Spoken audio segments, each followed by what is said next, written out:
Hello and welcome back to Bookish and welcome back to Tagapalooza Week. This is my fourth tag this week, Thursday. I've decided to put off the fifth tag until next Tuesday to give you all a break from me and listening to me talk about tag questions. But I wanted to do this tag this week. This tag was created by Karen Evans. It's an original. She was nice enough to tag me. It's called the Literary Adventure Tag. And essentially, you're just supposed to kind of talk about places you may have visited on your travels that have some kind of a literary tie-in. And I don't want you to think that you have to have really impressive literary adventure or literary travel places you've been to do this. It's just kind of to share kind of our nerdiness, I think, about books and how even when we travel, we probably have books in mind. So Karen was nice enough to tag me to do this, so I wanted to do this tag today, and I'm going to encourage all of you who've traveled anywhere for any reason and gone to any kind of book nerdy thing to please do the tag, because I just think it's fun. It gives us a chance to talk about things related to books that are not directly books. So when my kids were little, when my wife and I were first married, we traveled a little bit, not a lot.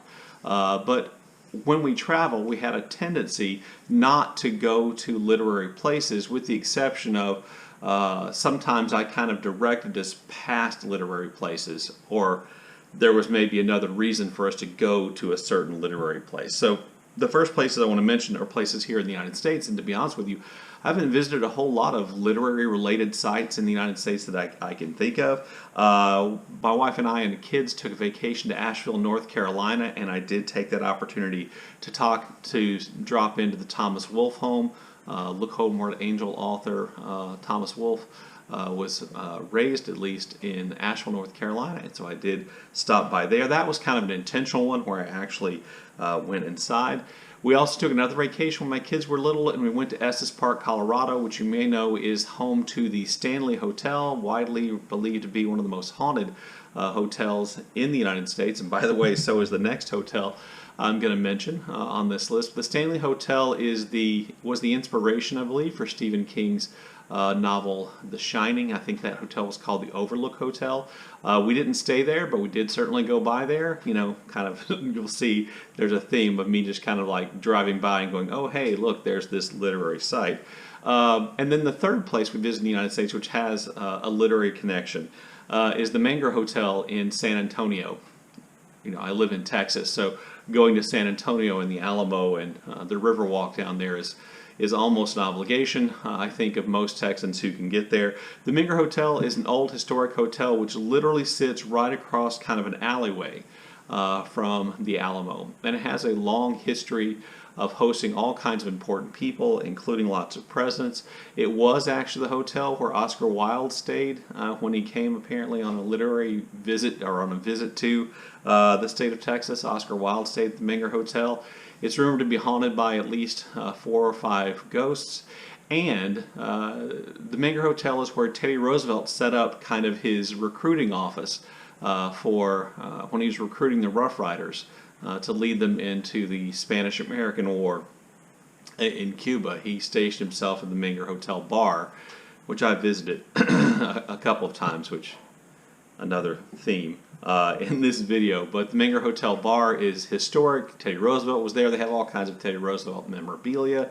There are all kinds of bullet holes in the wall. Anyway, just kind of cool places with some literary connection. My wife and I also traveled overseas when our kids were little and before our kids were born. Our first overseas trip was to go to Ireland, and we stayed mostly in and around Dublin, but we did travel outside of there. And, you know, Dublin is the setting for, the backdrop for, a character almost in James Joyce's Ulysses. So if you visited Dublin, you visited probably sites related to James Joyce. And Ulysses did stop to have a pint at Davy Byrne's pub, which is a pub specifically mentioned in Ulysses. In addition to that, I had a pint at a pub in the Temple Bar district of Dublin called Oliver St. John Gogarty's. Oliver St. John Gogarty is a character in Ulysses, so stopped in there to have a pint. Also had a pint at the Stag's Head pub in Dublin, which was frequented by a young James Joyce before he left Dublin, which, by the way, the Stag's Head is just a beautiful pub to be in. My wife and I walked around St. Stephen's Green, which features in a number of Joyce's works. We also went to Trinity College Dublin, which is referenced in the works of Joyce, and we saw the Book of Kells there, and I believe it's the Book of Durrow that's also there, but illuminated texts from, kind of the early Middle Ages, the Book of Kells we saw, which is in and of itself a literary site. A few years after that, my wife and I visited London, and here's where there are a lot more kind of walk-by things. Of course, when we went to London, we did the touristy things, went to Westminster Abbey, where we visited, walked around and saw Poets' Corner, where I believe Ben Jonson and Chaucer, Edmund Spenser, and a number of other literary figures from England's history are buried there. We walked past 221B Baker Street. Again, this is one of those things where my wife doesn't always enjoy going into literary museum type things, and that's fine with me, because to be honest with you, what I want to do most often is just go by and see the place.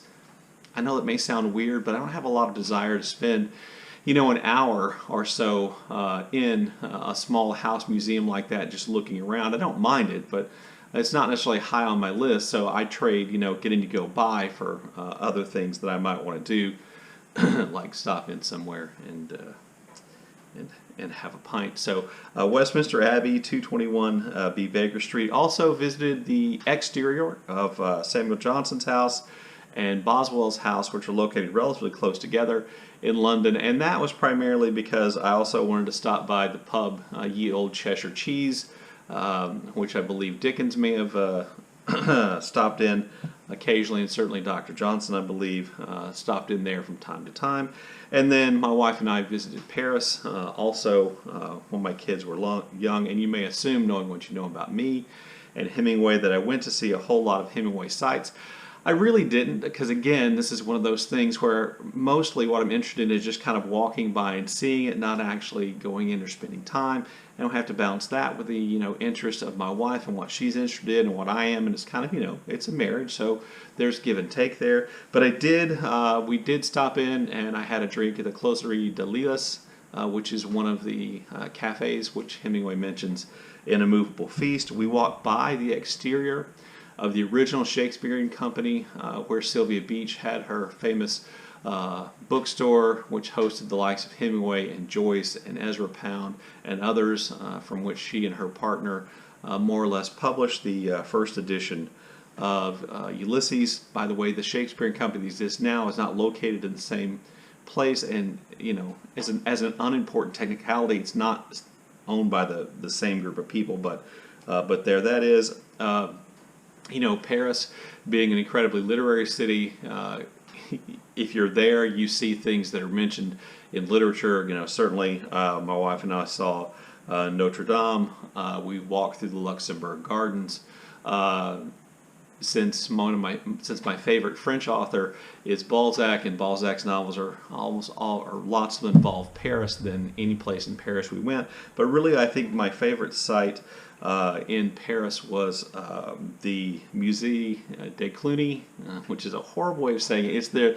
It's the French Museum of the Middle Ages is what it is, and it's located in the Latin Quarter, and it's located relatively close to the boarding house, which is featured in Père Goriot, or Old Goriot, one of my favorite Balzac novels. And then, of course, walking along the river and seeing all the sights, and the Palais de Justice and other places in Paris, those are also Balzac sites as well. Les Halles, the Louvre, all these places figure, and we certainly went all those places. And again, oftentimes it was just for me enough to just walk by and not actually go in to lots of these places. So that's kind of how my literary adventures go. They're oftentimes kind of like walk by things where I just go, oh, that's where Hemingway used to live, or oh, that's where the original Shakespearean Company used to be, or something like that. That's kind of what I'm more interested in. But I do things like that when I'm on vacation. I do consider those literary adventures. I have